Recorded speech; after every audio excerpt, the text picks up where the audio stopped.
ইতিহাস অনার্সের ছাত্রছাত্রীদের CC8 থেকে সপ্তদশ শতকের সংকটের উপর একটি নোটস এখানে দেওয়া হলো। তোমরা এখান থেকে সম্পূর্ণ নোটসটি নিজেদের খাতায় সুন্দর করে লিখে নিতে পারো।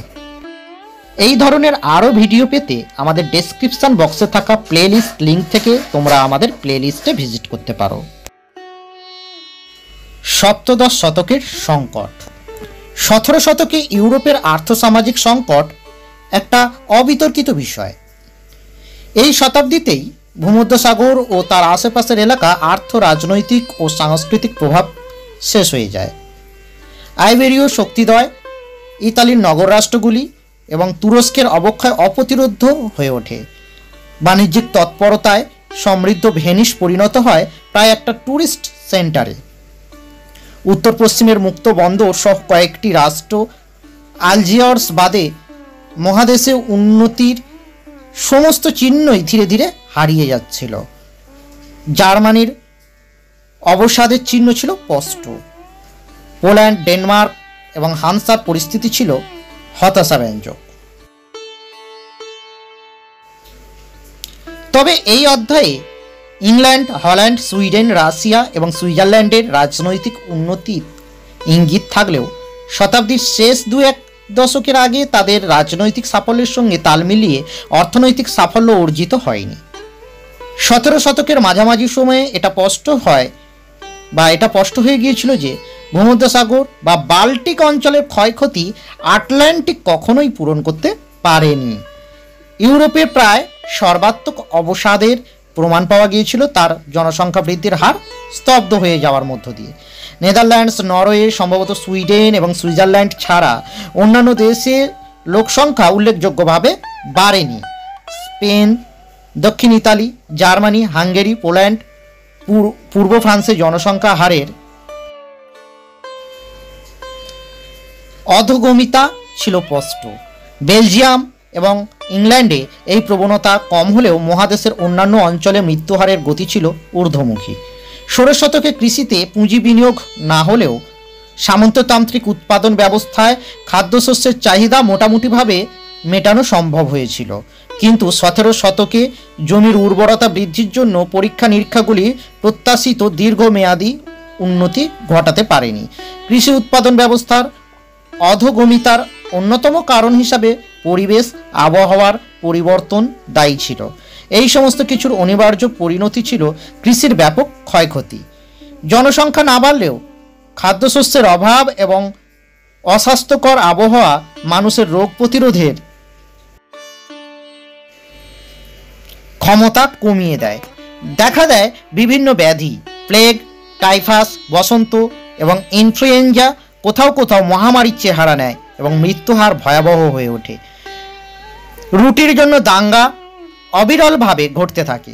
জনসংখ্যা হ্রাসের পাশাপাশি এই দাঙ্গা হাঙ্গামা বহু দেশের জনজীবন বিপর্যস্ত করে রেখেছিল প্রায় গোটা 17 শতক জুড়ে।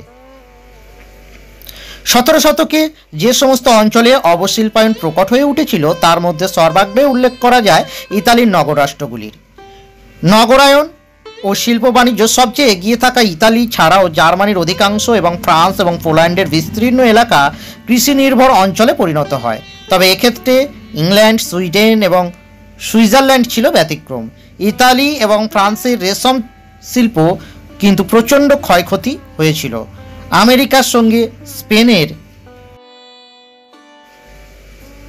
বাণিজ্য কমতে থাকে এবং ইংল্যান্ডের পশমের চাহিদা এবং বাল্টিক সাগর নির্ভর বাণিজ্যের অবনতি ছিল স্পষ্ট।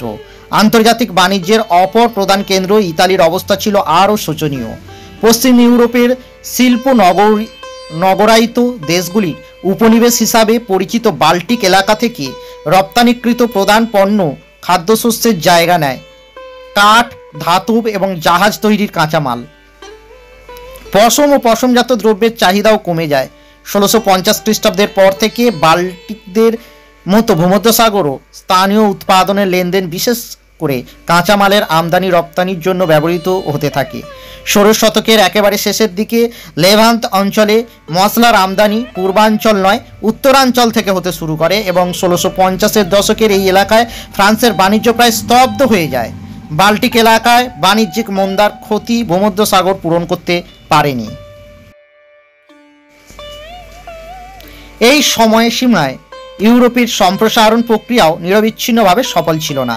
18 শতকে শ্বেতাঙ্গ উপনিবেশ সাম্রাজ্যের বিপুল বিস্তারের সূচনা 1650-এর পরে হলেও পূর্ববর্তী দশকগুলিতে সাইবেরিয়া এবং আমেরিকা ছাড়া অন্যত্র ইউরোপীয় কর্তৃত্ব প্রতিষ্ঠা বাধা পাচ্ছিল। স্পেনীয় ও পর্তুগিজ কর্তৃত্বের সংকোচন ও সীমাবদ্ধতা প্রকট হয়ে ওঠে। 1640-এর দশকে Dutch West Indies company, British east Africa কোম্পানির দুর্দিন শুরু হয়েছিল, ফলে নতুন অঞ্চলে নতুন উদ্যমে বাণিজ্যের প্রসার ব্যবহৃত হয়।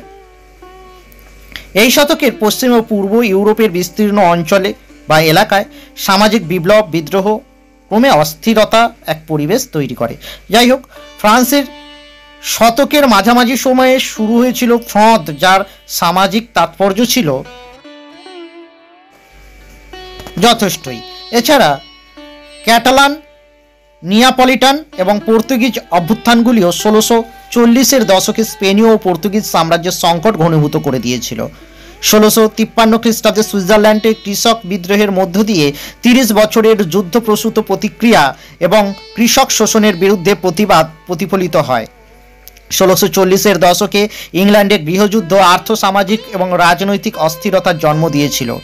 পশ্চিমাঞ্চলে কৃষক অসন্তোষের তীব্রতা বৃদ্ধির মধ্যেই অনুষ্ঠিত হয় 70-এর দশকের দ্য স্ট্যাম্প পেপার রাইজিং, যা বোর্দো এবং ব্রেতাইনে মধ্যবিত্ত নাবিক এবং কৃষিজীবীর সম্মিলিত অভ্যুত্থান হিসাবে চিহ্নিত হয়ে আছে। 1680 খ্রিস্টাব্দে বোহেমিয়ার যে ভূমিদাস বিদ্রোহ সূত্রপাত হয় তা ছিল পরবর্তীকালের বহু কৃষক অভ্যুত্থানের পূর্বসূরি। সংকটের সূত্রপাত হয় 1620 খ্রিস্টাব্দের মান্দা থেকে এবং 30 বছরের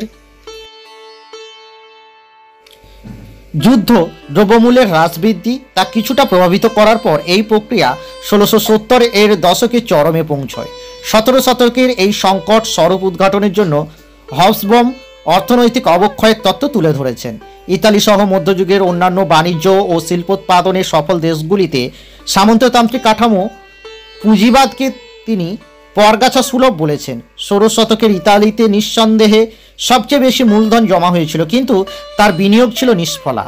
অতি ব্যয়বহুল প্রাসাদ, ক্যাথিড্রাল নির্মাণ, বৈদেশিক ঋণদানের ক্ষেত্রে অবিবেচনা, শিল্পোৎপাদন থেকে সরে এসে অন্যান্য ইমোবাইল ইনভেস্টমেন্টে অপরিমিত সম্পদের চূড়ান্ত অপব্যবহার হয়েছিল। শিল্পোৎপাদনের ক্ষেত্রে ডাচ, ব্রিটিশ এবং ফরাসিদের সঙ্গে প্রতিযোগিতায় ইতালিদের পিছিয়ে পড়া এটাই ছিল প্রধান কারণ। সামগ্রিকভাবে ইতালি দৃষ্টান্তিত করেছিল। অনুরূপ অবস্থায় অন্যান্য বহু ইউরোপীয় দেশ 16 শতকের অস্বাভাবিক বিস্তারের পর কেন অবক্ষয়ের দিকে পা বাড়িয়েছিল? পূর্ব ইউরোপীয় দেশগুলিতে সংকট দেখা দিয়েছিল অন্য কারণে।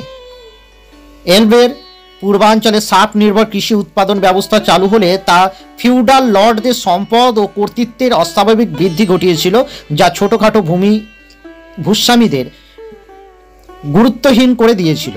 পূর্বাঞ্চলের সমাজে ভারসাম্য তাই একেবারেই নষ্ট হয়ে যায়। তাছাড়া অতিরিক্তভাবে সার্ফদের শোষণ করার কারণে তারা নগদ টাকায় কিছু কিনতে পারত না, তাই পূর্ব ইউরোপের ভালো বাজার তৈরি হয়নি। ফলে ভূস্বামীরা কেবল কৃষিজাত পণ্য রপ্তানিতেই আগ্রহী হয়ে ওঠে। স্বদেশে ক্রেতা সৃষ্ট না হওয়ায় শিল্পোৎপাদন সীমিত হয়ে যায়। ইউরোপের সঙ্গে বহির্জগতের ব্যবসা বাণিজ্য চরিত্র সংকট সৃষ্টি করেছিল। ইউরোপীয়রা বাণিজ্য চালাতো বুলিয়ানের মাধ্যমে এবং 17 শতকের আগে পর্যন্ত ইউরোপে বিবেচিত হতো বুলিয়ানের প্রধান উৎস হিসাবে। 16 শতকের মধ্যে পৃথিবীর বিভিন্ন সামুদ্রিক ও স্থলপথের বাণিজ্যের উপর শ্বেতাঙ্গদের আধিপত্য স্থাপন এই বাণিজ্যিক প্যাটার্ন পাল্টাতে পারেনি। নতুন পৃথিবী ও ইউরোপ থেকে প্রাচ্যের দেশগুলি যতটা আমদানি করত, রপ্তানি করত তার বহুগুণ বেশি। এই সমস্ত কারণে সাবেকি ঔপনিবেশিক নীতি একটা সংকট সৃষ্টি করে এবং সামগ্রিকভাবে মহাদেশের অর্থনীতির উপর এর প্রতিক্রিয়া হয়েছিল অত্যন্ত প্রতিকূল। প্রকৃতপক্ষে 17 শতকের ইউরোপ হয়ে ওঠে অবসাদ, অনুদ্যম, হতাশাস্পৃষ্ট, বিক্ষোভ, রক্ত ও সম্পদ ক্ষয়ী।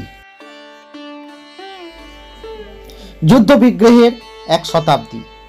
মহাদেশের অর্থনীতির উপর এই সংকটের প্রতিক্রিয়াও ছিল সুস্পষ্ট।